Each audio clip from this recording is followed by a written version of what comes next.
If that happens, the Middle East will forever look different. Think about how World War I started. World War III can start exactly the same way. President Biden today. From the skies over Asia to the depths of the Middle East, tensions are rising, and the stakes have never been higher. Nations are building alliances, warships patrol contested waters, and whispers of nuclear power loom in the shadows. If the storm of World War III erupts, how could anyone escape this fury? Are we ready for a world that may never be the same? Attacking Ukraine. You wouldn't have had October 7th with Israel. The Middle East is blowing up. We could be very close to World War III with these characters that don't have any idea what they're doing. America, Russia, and China are the powerhouses of the modern world. Their influence is unmatched, and their military and economic might shape the global landscape. Each of these nations holds immense control, and when their interests clash, it sends shockwaves across the planet. These superpowers have a history of rivalry, fueled by conflicting ideologies, competition for resources, and the desire to expand their influence. And kills America after it kills American troops. Well, we're in a different place now. We're in a different, now you're really on glide path towards World War III. A dangerous place. A dangerous place, yeah. Let's talk about incoming. America is often seen as the leader of the free world, with an economy that has dominated for decades and a military presence in nearly every corner of the globe. It relies heavily on maintaining control over strategic regions like the Pacific Ocean, the Middle East, and Europe. The United States' alliances with NATO and other partners make it a formidable force, but these partnerships are also sources of tension, especially when American interests conflict with those of its allies. CENTCOM spokesperson, retired Army Colonel Joe Pacino. Joe, thanks for being here. I suppose you're glad you don't have your old job right now. These are tough times. Russia, on the other hand, sees itself as a resurgent power. It has been working to re-establish its influence in Eastern Europe and beyond, often by flexing its military muscle. The annexation of Crimea, involvement in the Syrian civil war, and growing ties with countries like China and Iran have shown that Russia isn't afraid to challenge the global order. Its vast nuclear arsenal and willingness to act aggressively make it a wild card in any potential global conflict. We didn't have a strong North Korean-Russian alliance. We didn't have the North Koreans bragging that they were going to build more nuclear weapons. None of that existed. China has risen rapidly to become America's biggest competitor. Its Belt and Road Initiative has expanded its economic reach, while its military has modernized at an astonishing rate.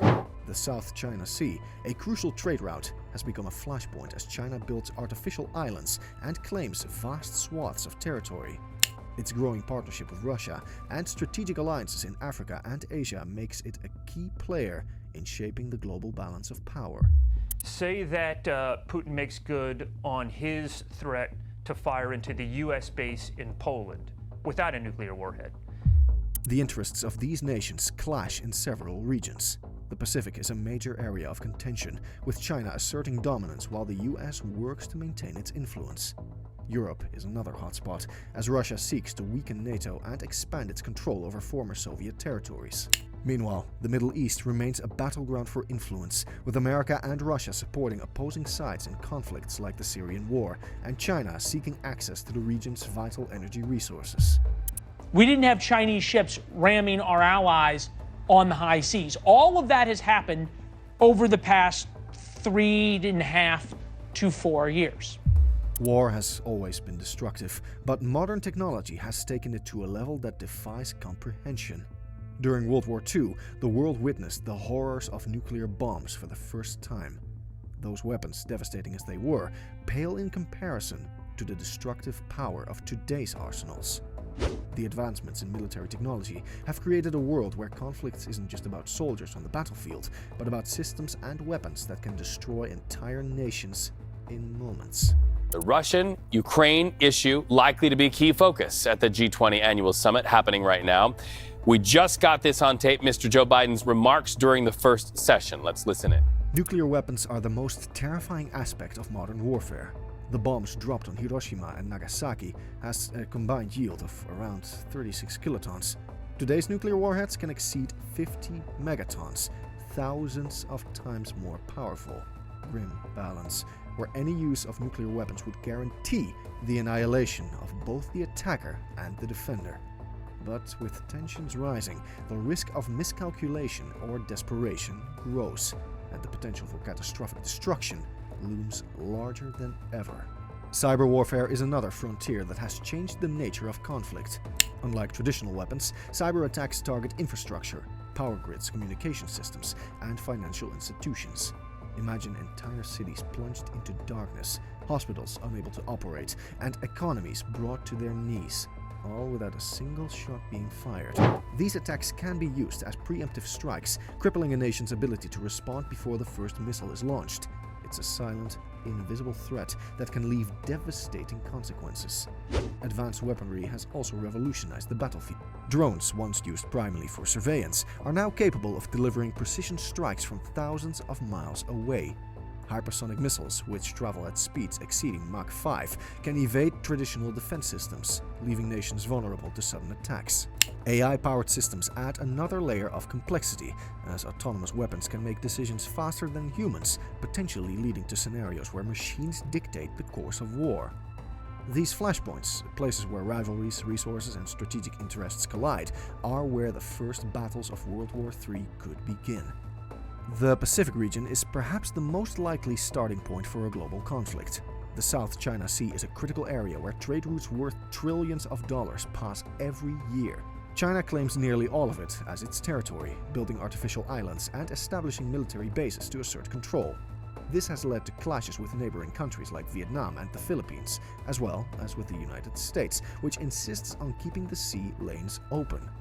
With 60% of America's naval forces stationed in the Pacific, any escalation here could quickly spiral into a full-blown war between the US and China. Iran and Saudi Arabia have been locked in a proxy war for years, supporting opposing sides in conflicts like those in Yemen and Syria. If tensions escalate, Iran could attack Saudi Arabia's oil infrastructure, causing a global energy crisis. This would send shockwaves through the world economy, with oil prices skyrocketing and industries grinding to a halt. The involvement of other nations, such as Israel and Turkey, would only add to the complexity, turning the region into a powder keg ready to explode. War on the scale of World War III wouldn't just devastate the battlefield, it would also wreak havoc on the global economy. Imagine what happens when the systems we rely on, trade routes, energy supplies, and financial markets are thrown into chaos. This isn't just about numbers on a stock market screen. Global trade would be one of the first casualties.